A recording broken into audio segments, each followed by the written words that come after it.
This is a tough decision. Which shotgun would you choose? The Weatherby or H&R Partner. That's a company. It's a Remington company. And what gauge you said? It's a 12 gauge. H&R. 12 gauge. 12 gauge. Yep. Okay. Partner. Thanks. Yep. Put that in, line that up, and you want this to be open. Okay. And then this just screws on the top. Walmart had this gun on sale for $140. And that's how it goes together. Okay. And take it apart, you just unscrew this. And the barrel lifts out. Nice. Awesome. Okay.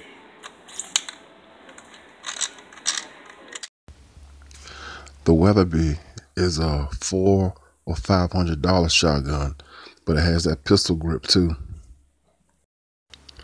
And you can change the chokes.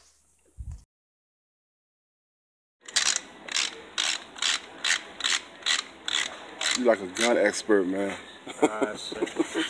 Handled them most of my life. Yeah.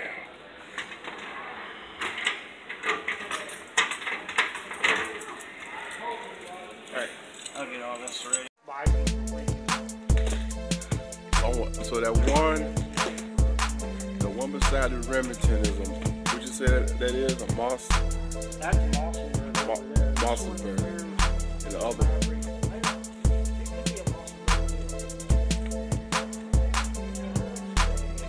Okay. Yeah, that Mossberg, that's pretty nice. Would you say that's a 20 gauge? Yeah. Both of them. Okay. The bigger ones are 12 gauges. Pretty long barrel. I know 16 gauge, 12 gauge. Go duck hunting. Yeah, duck hunting. One's so long, it's like... Yeah. Thanks.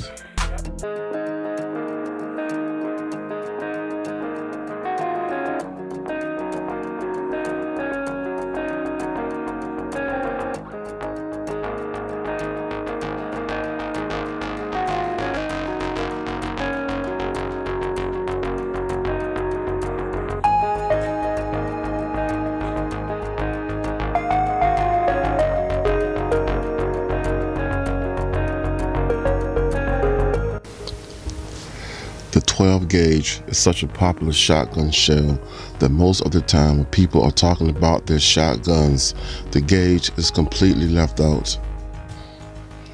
Average 12 gauge target loads contain 29% more pellets than 20 gauge loads. Average 12 gauge slugs are 33% heavier than 20 gauge slugs at the same speed. 20 gauge shells are mandated to be yellow because you can potentially slip them into a 12 gauge chamber. Forget that you did.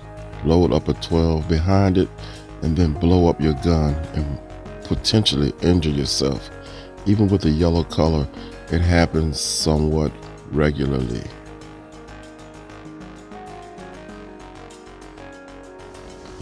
Thanks for watching.